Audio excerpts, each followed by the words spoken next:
to another episode of Wealth in Christ podcast, show where we inspire the masses to become financially free while building God's kingdom. On a podcast today, we have Mrs. Precious Price. Mrs. Precious Price is the owner of Air BNB Money, which is on Instagram. Ms. Precious have made over $80,000 in the Airbnb business, and today we're going to discuss her journey so far to making over $80,000 and how she plans to do the same. And thank you for being here today. No problem. Thanks for having me. So what led you to getting started in the Airbnb space? So I actually started within the Airbnb space about 3 years ago when the Super Bowl came here to Atlanta. So when the Super Bowl came here to Atlanta, a ton of my friends started to Airbnb their spaces. Some of them had homes, and some of them even had apartments. But for the weekend, they pretty much listed their space, and I decided to give it a shot. Gave it a shot, and in that weekend alone, I was able to make about $2,000. So from that point, I then started to list my space on the weekends when I was not there. This was my personal space, 1 bedroom, 1 bathroom, out in Buckhead. And from that point, it kind of kept rolling until, of course, I received a letter from the leasing office stating that I actually was not permitted, or it's prohibited to be renting your space on Airbnb. So that's when I then started and decided to go ahead and start the process of getting my first investment property. So I started that process that same year, and by October, I had closed on my very first investment property, which is a 3-bedroom, 2.5 bathroom. I'm actually here right now checking on some things. So that's where we're at with it. In terms of the Airbnb Money platform, it wasn't until last year, during the year 2020, of course, when the pandemic hit, even just with this one house alone, I was able to bring in about $50,000 that year. And that is when I then realized that, okay, I need to create a space for other people to really understand that there's a lot of money to be made within this game. Hence the birth of Airbnb Money, which is the name and the platform and the community we've created over on Instagram, as well as you can find on my website. But yes, it's Airbnb Money. We're about 12,000 strong at this point, and continuously growing. So yeah, things are good. Well, that's pretty good. That's pretty good. 12,000 people in 1 year. That's pretty good. So that's less than a year. That's less than a year. That's about 3 or 4 months. Just to be clear, with Airbnb Money, with the community, it's about 3 to 4 months. We just started out officially earlier this year in January. So when I dropped my ebook, I actually have an ebook titled Airbnb Money, the Complete Blueprint to starting, managing, and optimizing your Airbnb business. So I dropped that ebook right about the end of February, beginning of March. And that has been the timeline between us kind of building that community to now. So it's been about 6 months now. That's pretty impressive. That's very impressive. So being an Airbnb host, what were some challenges you had getting started? Getting started is just honestly like bandwidth in a team. It's very easy, especially when you just have one apartment or house or what have you. And then even furthermore, you're not thinking long term. So you're not thinking about the long-term strategy of it all.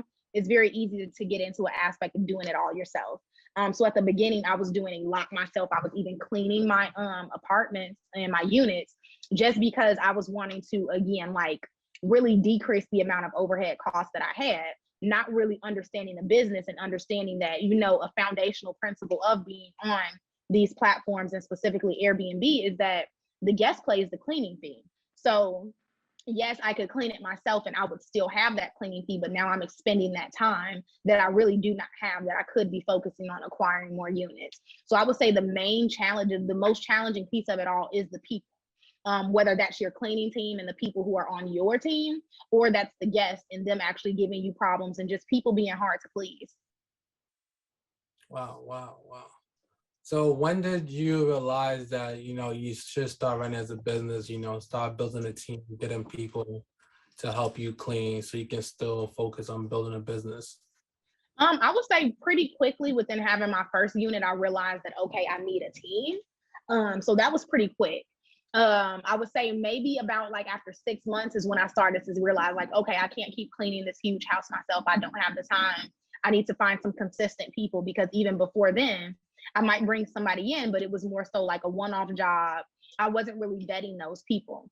So it was about 6 months into getting that first investment property that I then realized, okay, I want to go ahead and actually start treating this like a business. And in order for me to do that, I need to begin removing myself, because that's really the most important piece. So then from that aspect, it was this year, after I had made that $50,000 last year. I made that within that 1 year, and then we actually were able to scale to about 8 units by this year. So within Atlanta, we have about 8 units, and even thus far, like the growth has been crazy, tremendous. But even before that growth, I realized that I needed some help as I was growing. So I got a personal assistant, I got a property manager, and just people to really help out. And because of that, and because I'm now able to focus on the actual, again, growth and strategy of it all, I've been able to turn that $50,000 year into a $50,000 quarter. So we actually did about $50,000 last quarter, and looking to kind of ramp that up a little bit, at least for this last quarter 4 this year. First of all, congrats on finishing off the third quarter pretty strong. Thank you. So being that said, part of, like you mentioned, when you first had your first unit, you ran into the issue of the landlord not knowing. So how do you go about reaching out to landlords and property managers about, doing an Airbnb business in their property? So initially, I want to be clear, it's a little different, right? So just for people who are not familiar with real estate, the Airbnb market, whatever it is, what Airbnb is for the most part, one portion of it is what's called rental arbitrage. So you can either own the house, like you can own the space, whether it's an apartment building, house, or what have you. And that's one way that you can list a space on Airbnb. So I do that. Like I have a house, an investment property that I own, and I list that. When I go out and I go through the process of renting somebody else's space to place on Airbnb, that is the term rental arbitrage. And that is what Airbnb falls under. So when you're looking at rental arbitrage, you can do it two different ways. One way is going via an apartment complex, and that is when you're speaking to a property manager. There's sometimes a lot more hoops to jump through, especially if it's a larger complex. Or you could go the route of actually speaking to a private owner, or what most people know as a landlord. So that's kind of like the flow of how it works. So when we're looking at, okay, how are you speaking to these people? Or even furthermore, when I started out, how was I, I guess, going about having these conversations? Obviously, that I didn't. So initially, when I was renting I was in a large apartment complex, I had my 1 bedroom, 1 bathroom. I did not let them know. And they then found out, which is something that is honestly like an even bigger of an issue right now. Because now these companies, these apartment complexes have softwares that are even able to sweep the internet to see if you're posting pictures of their spaces. But when you're looking at, okay, if I'm wanting to do this right, I'm wanting to go in and actually have that conversation, how you go about having that conversation is simple. You need to not think about yourself, and you need to think about that other person. So even with a landlord, how are you alleviating their needs? A lot of people make the mistake of going in, and when they go in, it's a matter of, okay, well, I'm wanting to rent your space for my business, and I'm going to be re-renting it to people. And, I might be able to make these margins. That is not, if I was a landlord, that does not sell me on anything. That does not tell me, okay, I need to give you my space, because what makes me want to do it with you rather than somebody else? Your selling point needs to be in regards to the pain points that those landlords and property managers are experiencing. So many times, even when you're looking at landlords, let's give an example of right now. It's 2020. It's not 2020. It's 2021 now. During 2020, there was a moratorium on rent. Like you couldn't evict anybody. That moratorium was just lifted this past September. That means that now there's a backlog of a ton of landlords who have not been paid rent for a long time. That is a pain point for them. So if I was somebody going in as an Airbnb, business owner, I would then come in telling them my selling point is really the fact that, hey, I can promise you consistent rent. What's even better? I can probably pay you 2 or 3 months rent up front, just so that you can begin to recoup those costs, because I'm a business. I know I'm going to make it back. But I think the main piece that you have to understand when going and trying to speak to, whether it's property managers, landlords, what have you, is not about you. And really understanding sales is what's going to help with a lot of that. Wow. That's definitely a great way to look at it and to definitely go about it. Um, what did you do to learn about like selling yourself like that or meeting somebody's need, like putting someone else's need before you? Did you read a book or this is something that is your personal? Um, I mean, it's a culmination of a bunch of different things. Like I've read books. I am an avid reader, but I wouldn't say that books are the primary way that I've learned about sales. I actually went to business school. So I went to an undergraduate business school, and then I went and received my master's in information systems as well, which was actually coupled with some MBA courses too. So I've taken courses on negotiation, influence, persuasion, sales, and that's where my experience comes from. But it's really also a matter of like I'm someone who I'm a business coach, but I need a business coach too. So I've hired sales coaches. I've invested in myself, invested in my business, and that's what's helped me to really sharpen my sales tactics and even furthermore my process. That's definitely great. Being the fact that you was able to scale from 1 unit to 8 unit now, I'm sure you had to figure a way to go about funding the different units. So how did you go about funding these different units, or where did you get the money from to fund these different units? So I tell people my primary advice is start where you are. So if anybody is familiar with my story or knows my journey through Airbnb, you can read it on the Airbnb money platform. It's everywhere on Instagram. But I started out again renting my apartment. So there were no expenses really associated with that other than I need more towels, I need more linens, I need more cleaning supplies. That was really it. I wasn't paying for anything because I was already paying my rent. So everything that I made, all of the earnings that I made from that endeavor, then fed the endeavor of me getting an investment property. And when I got that investment property, I told you I closed on that in October. I listed it on Airbnb by December.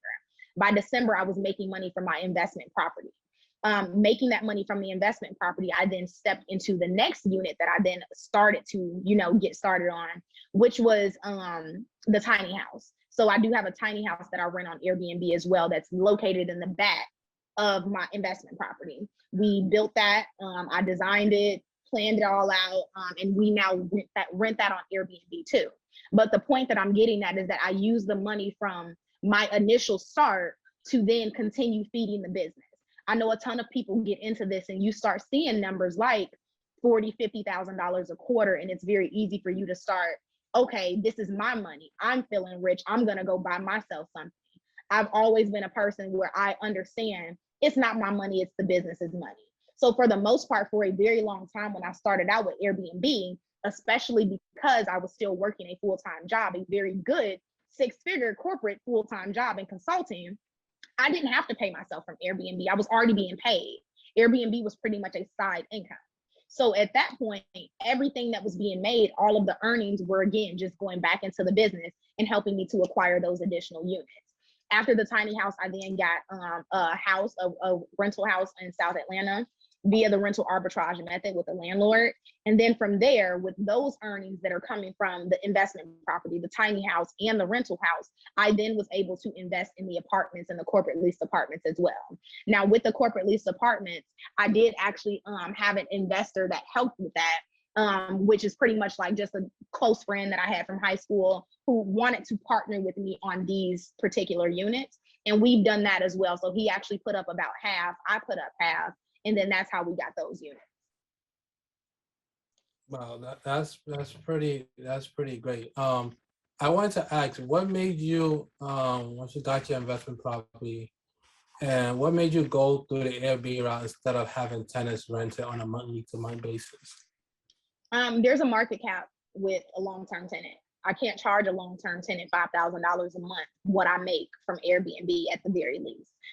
With Airbnb, there's no cap on how much you can make because one night I can charge $29 a night, then the next one I'm charging $290. It really depends on the demand, the supply and demand, as well as what's going on in the city and the area. So that's why I went the Airbnb route, because I wasn't just looking for my goal initially with the apartment was, of course, just to pay my bills. Like I just wanted to live for free. I just wanted to pay my rent. Once I then got the investment property, my goal transitioned from, okay, I'm wanting to just pay my bills to I'm actually wanting to make some extra income. So when it transitioned to that point, that is when I then knew in my mind, because that was the initial goal in the first place, a long-term tenant isn't going to get me there. It's going to require more doors. So I can get to the point of getting to $5,000 a month, but I'm going to have at least 3 to 5 units in order to do that. And that tenant is just paying maybe a little over, maybe $200 or $300 more than what the rent is. I make on average, I can make anywhere between like $2,000 to $6,000 on top of what's already been paid for my rent, be it using Airbnb and short-term rental platforms. Wow. Wow. That's definitely yeah, I agree with that. That's definitely an interesting way to look at it. Because oftentimes when people talk about real estate, they only talk about the tenants, the long-term tenants. So being that said, in terms of like tenants and Airbnb, is there a certain group of client that you quartel to? Like, you look to have in your Airbnb nurses. It is, but I would say for me, since like I'm not gonna like for lack of better terms, I'm all over the place. So I have a tiny house. I have a 3-bedroom, 2.5, like 1,600 square foot house. I have apartments that are 2-bedroom, 2-bathroom. They're about 1,600 square feet as well. So being that the type of space or the layout of the space is, I have a number of different, like a variety of them, it's gonna cater to a bunch of different people. So my main house, the investment property, caters a lot more to families because it's larger, it has that space. We can hold about 8 to 10, sometimes 12 individuals sleeping in this space. The tiny house caters more to couples because it's very small. It's more of like secluded, you come to relax. The apartments are located right in the city. They're catering more to those small groups of friends who are coming into town, and they're maybe going for a night out on the city. They're coming in for a concert. So it's really just it's a variety. However, I will say for each of my units, we do have an ideal like target that we go after. We do not just accept everybody, but that doesn't mean that we're denying people who are not families, right? It's pretty much just a matter of knowing who I'm targeting so that I can design the space best for them. So if I'm designing a space for a young group of 20 something, 30 something friends, that is going to look a lot different than me designing a space for somebody with a family and they may have small kids. You're right. You're 100% right. Before I go on to the next question, I wanted to speak about, you said about your 9 to 5. So you building this Airbnb, then how do you manage your time, working a 9 to 5 and also trying to build your Airbnb business? How did I manage my Yeah. time? Honestly, I didn't. I would say like usually you have that piece of like what you need to choose between. You have your passion project, you have your career, and then you have personal time. And usually out of those 3, you're only able to get 2. So if you are focusing on your business and your personal time, obviously your passion project is taking a hit. If you're focusing just on your passion project and going out with your friends, your business is taking a hit. So for me, it was really just a matter of not business, but your corporate job, your career.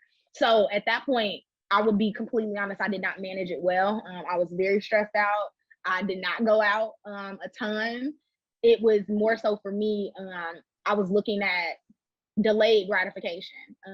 Like I was willing to make a couple of sacrifices then because, at the time I was 21, 22, 23 years old, so that, 25, 26-year-old Precious can live how she's living now. That's great. And are you still working 9 to 5 or you have completely retired from that? I'm completely retired as of June of this year. I am full-time working with my Airbnb rentals as well as the coaching business. Well, that's good. First of all, congrats on that. Thank you. So being that said, what are 5 things you would say break or make an Airbnb host? 5 things that make or break an Airbnb host. I would say as a host or an Airbnb experience and just a listing. I mean, just trying to grow your business as a. You not understanding business, number one, just not understanding the fundamentals of business and the fact that this is a business, this is not a side hustle. If you treat it like a side hustle, you're going to get side hustle money. I would say number 2, in that regard, like you're treating it like a side hustle, but then even furthermore, you don't understand numbers. Like, you're not someone who's comfortable with numbers. And I feel like anybody who's not comfortable with numbers, like, there's a lot of data that comes along with Airbnb, with any business, honestly. So I'm very much a numbers person. I look at my data. How are we doing? How are views doing? What's going up? What's going down? Conversions, percentages, all of that good stuff. And I know a lot of hosts who don't do that. They don't show the business behind the numbers, let alone do they teach it to other people who they're saying, hey, I can help you do this. So that would be number two. And then even furthermore, in terms of like where people fall short, they're trying to scale too quickly. I even was a victim of that, just trying to, get more and more apartments rather than really trying to master what you have now and making sure that you're providing the absolute best experience for the guests you currently have. Because again, as I've already stated, when you provide a really good experience, you can charge as much as you want to. And the better experience that you provide, the more that you can charge. So I would say that would be number three. Number four, trying to do everything themselves, meaning like you are being a money hoarder. You're like, okay, I don't want to hire cleaners because, I want to keep the cleaning fee. I don't want to hire interior designer because, I want to keep that too. And now your business is falling short in areas that that's not your strength. If your strength is not cleaning, you're going to fall short. If your strength is not interior design, the interior of the home is going to look trash. So I'm someone who I've learned the lesson that what I cannot do, I know my strengths and I know my weaknesses. I know for me, I'm not a cleaner. I'm never going to just chuck up and say, okay, I'm just going to clean the apartment units or my Airbnb units. I'm not doing it. I've done it before. It's not happening again. I am always going to call somebody else. So understanding, where your strengths are and where your weaknesses are, being comfortable with passing that work off to somebody else. So many people look at their business as just their baby. And then even furthermore, like lastly, as a fifth thing, just downfalls for hosts or people who are getting into hosting. You're not sharing like the wealth. And by sharing the wealth, I don't mean literally in terms of like monetarily your finances, but sharing the good news in regards to, okay, there's enough money out here for us all to get it. I feel like a lot of the times people feel like, well, I'm not going to show other people, I'm not going to give them this information, especially not for free, because like I'm already make money, other people are going to steal my idea, et cetera, et cetera. A lot of people question why I give so much free game on the Airbnb money platform, why there's so many videos, detailed videos of the process of how do you get started, what do you say when you're calling, all of these things. I do that because I know for a fact I can give you all of the information. I can give it all to you. But the difference between me and somebody else that I'm giving this information is the fact that I'm actually going to execute.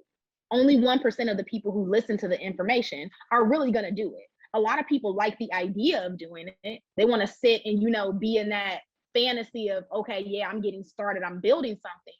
But are they actually going to put like your foot to the gas and do the shit? Probably not. Sorry, I cursed. That's 100%. That's 100% true. That's true. That's true. Not everybody's gonna do that. So being that so like let's say for example, because you said earlier that you should start from where you are. Like for example, like I'm from New York City and it's like, I think that in the Airbnb, you can correct me if I'm wrong, in the Airbnb space, like you have to like know your market. Like it's hard to be in a market like New York City where pretty much everybody's like going through the city, going back and forth. There's no, depending where you are, you may not have that many tourists. So how can you really start from where you really are? Research. A lot of people don't. I think it comes down to critical thinking skills. Anytime I meet someone and they say, okay, well, my location isn't going to work, I have a background in marketing. So I can probably sell anything. And that's what I believe, right? I believe in myself. I can sell anything. So for me, even when people think about location, a lot of people come to me and they say, okay, well, Precious, I'm in, I don't know, Connecticut. Like nobody's coming to Connecticut. No, that's a lie. people like you probably aren't coming to Connecticut, right? Like you're not coming to go out on the town, and like there's nothing to do in Connecticut, but people come for work. There are families that might be there. There's something to offer. There's colleges there, but you're not using your critical thinking skills to understand and really step out of your own, I guess, hat and your perception to say, okay, even though I wouldn't necessarily stay, who would be here? Like, for instance, when people say that they're in the middle of nowhere, are you near a military base? That's a target right there. Military families. It's you can sell anything, but the problem is people try to give folks something that they don't want, rather than creating something that's ideal for the person who it's best for. Hopefully that makes sense. Yeah, that does make sense. And being that said, since that you're trying to cater to a specific type of people, um, in your business, is there a way you go about designing each unit, being the fact that you're trying to make it unique for one group of people? Like, is there a certain thing that you just do, you make sure it has to be done in every unit, or is Um, different? it's different. I wouldn't even say that there's a specific design process that we follow. Again, it's more of a matter of brainstorming, critical thinking, and understanding like, okay, if I'm saying that if I'm right in the middle of nowhere, for instance, I'll just give you an example. I was on a call with one of my clients in my mentorship program yesterday, and she's out in Arizona, or she's in California, but she's looking in Arizona. She's found a spot, found a landlord. They're fine with her doing Airbnb, all of that. But she's like, Precious, there's nothing out here. Like, there's nothing here. It's pretty much just a place where people who are road tripping, they pass through, they might stop by. Okay, cater to those people. People who are coming in for a road trip, place yourself in their shoes. If I'm someone who's road tripping, something that I'm going to prioritize is a really comfortable bed, right? Because I've been on the road for 6, 7, 8 hours. I'm going to prioritize things that are happening, like a nice kitchen, probably, right? Like pots and pans, because again, they've been eating fast food. They might want to make a meal with their one pit stop that they have here. But thinking like that and really understanding, like, okay, where I am, who comes here, and then even furthermore, those people who are coming here, how can I best cater to them? How can I make them want to book my space? Right? So even with families, you're probably including games in your Airbnb. I have a fire pit in the backyard. That's family friendly activities that, again, are going to attract people to my listing, even though I'm not right smack dab in the middle of the city. Mm. That's pretty dope. That's pretty dope. So how do you so yeah, 'cause I know I was looking at your page and I know you spoke about adding value to your Airbnb business, whether it's candy or snacks. But me in my head, like right now, I'm asking, like, you charging for like all these different extra and sensitive. How do you go about pricing so it doesn't, like, you're not too expensive, but at the same time you're still making profit? it's it's really a matter of, it depends on who you're targeting. It's always a matter of, it depends. If you're somebody who's saying, I want to go and create a luxury listing, my listings are not luxury. They're more like they're sitting right between that standard with a luxury experience. So that's a lot different. What I'm going to price is a lot different than what I'm going to price if I'm like, okay, I have a unit that I'm renting a room out in a house that I live in, and it's an air mattress in there, and I might have a mini fridge and a microwave. Those snacks might be free because it's an economy experience. However, if I'm providing a luxury experience and I'm saying, you know what, you come here, you're paying a luxury price, I might give them the snacks for free because your price already paid for it. That's true. That's true. That's true. Um, so so what is the worst experience you've had with a customer in your Airbnb journey so far? Um, the And how, customer were refusing to leave, and I wouldn't even say how I handled it. Them refusing to leave, I show up, and even how that panned out was not the best, I would say, because I mean, the customer looked how they look and I look how I look, right? So that was an instance where I got arrested at my own Airbnb. I've been arrested at my own. I have stories. I don't want to get into it right now, I get into it a lot on the Instagram and in videos, live videos and all of that. But yeah, like I've pretty much experienced nearly everything. Wow, wow, wow, that's crazy. With all this experience, how has your fate, kept you keep on going, not to lose focus on what you're trying to do, which is to reach financial freedom, help others get into the business. How has your fate been a Mhm. stepping stone for you? I mean, I would say if anything, it's kept me grounded. Like it's very easy to get into these spaces, especially like I'm not someone who I come from money. I'm from the South Side of Chicago. I'm a first generation college student, first generation college graduate. I'm a first generation everything for the most part. So I would Huh? say with anything, with all of that, it's a matter of when you start to get into spaces like this, it's very easy to begin to lose yourself. To start to kind of like your values are getting diluted, you're not quite understanding or even the purpose of why you're going after it has changed. I would say that my faith, and even for me, how I look at my faith is, you know, in conjunction with my relationship with God, is the relationship I have with myself, because I think that we all have gods in us, right? We have a God, a piece of God in us.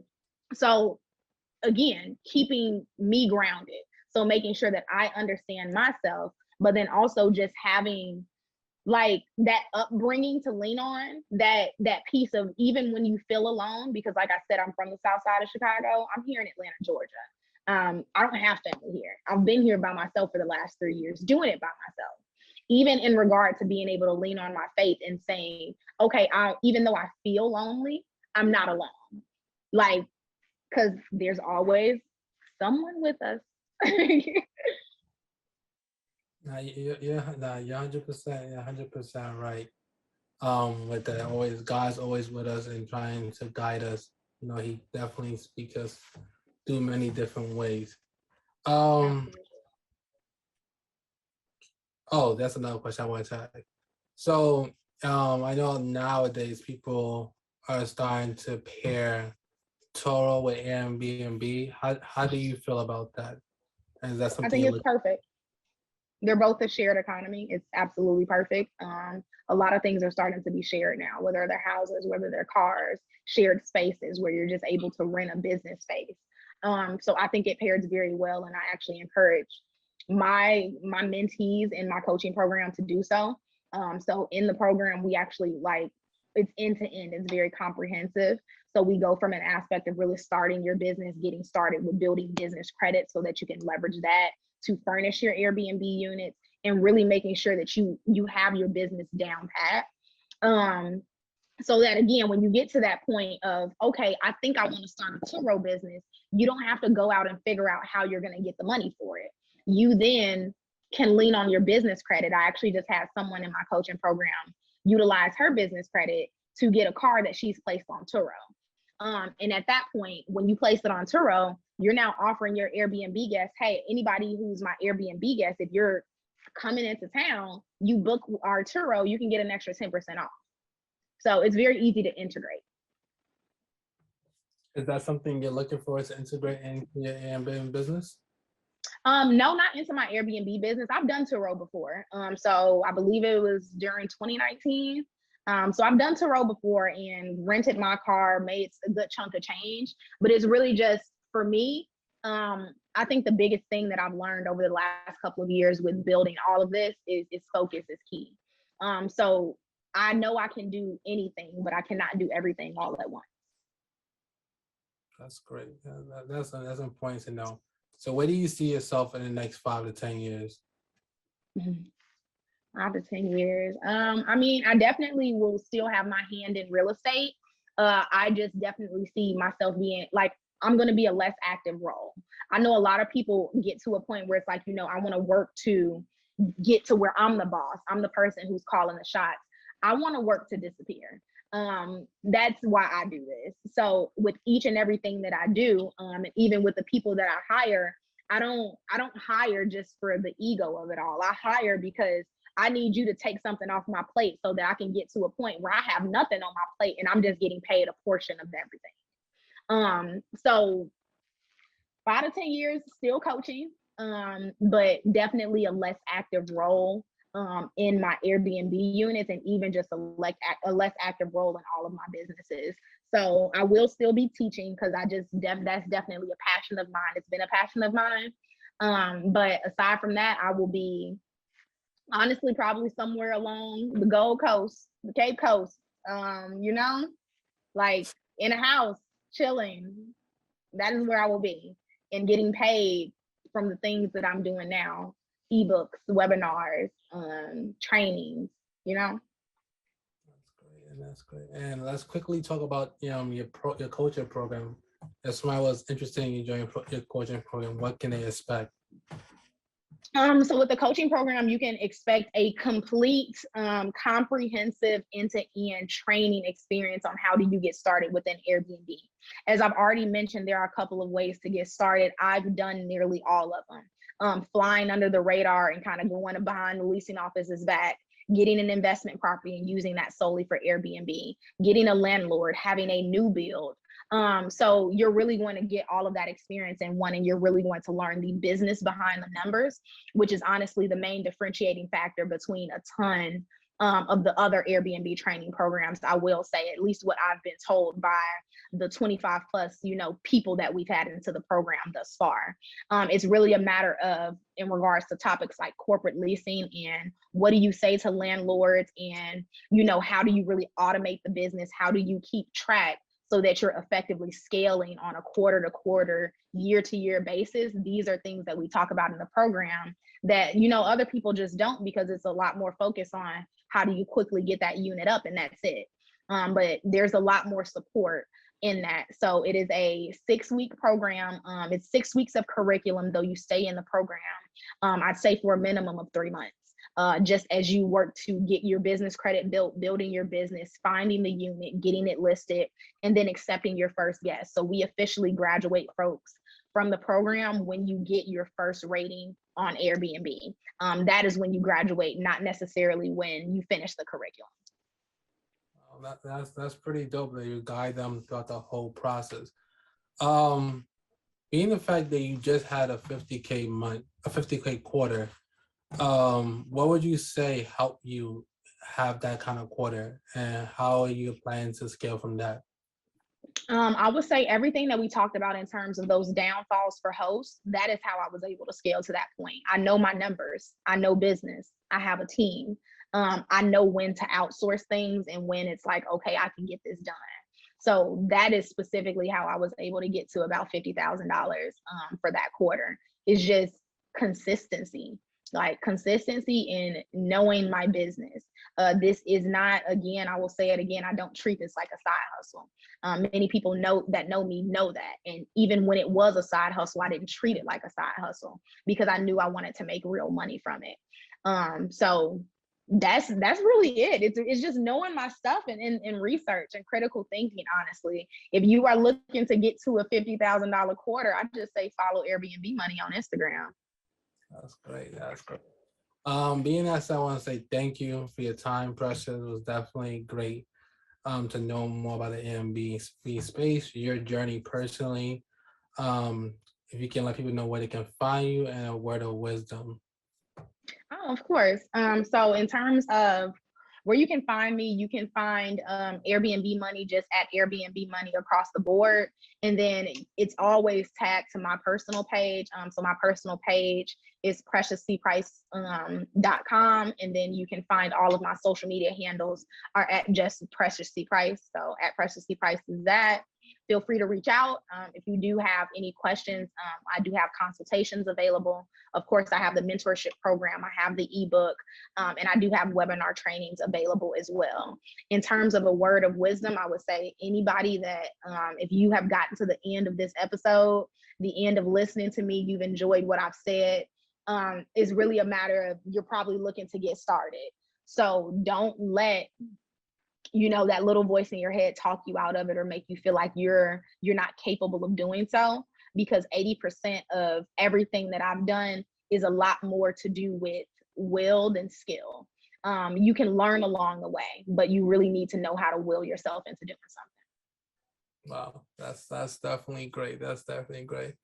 Like always, I hope those who are listening, I hope you guys, actually apply this information, not only just listen, but actually go and apply this information. And if you guys don't know, I have a study guide which will show you how you can get started in the stock market. You can get that on my website at wealthandchristbrand.com. And being that said, hope you guys enjoy the rest of your day and see you guys next week. Bye.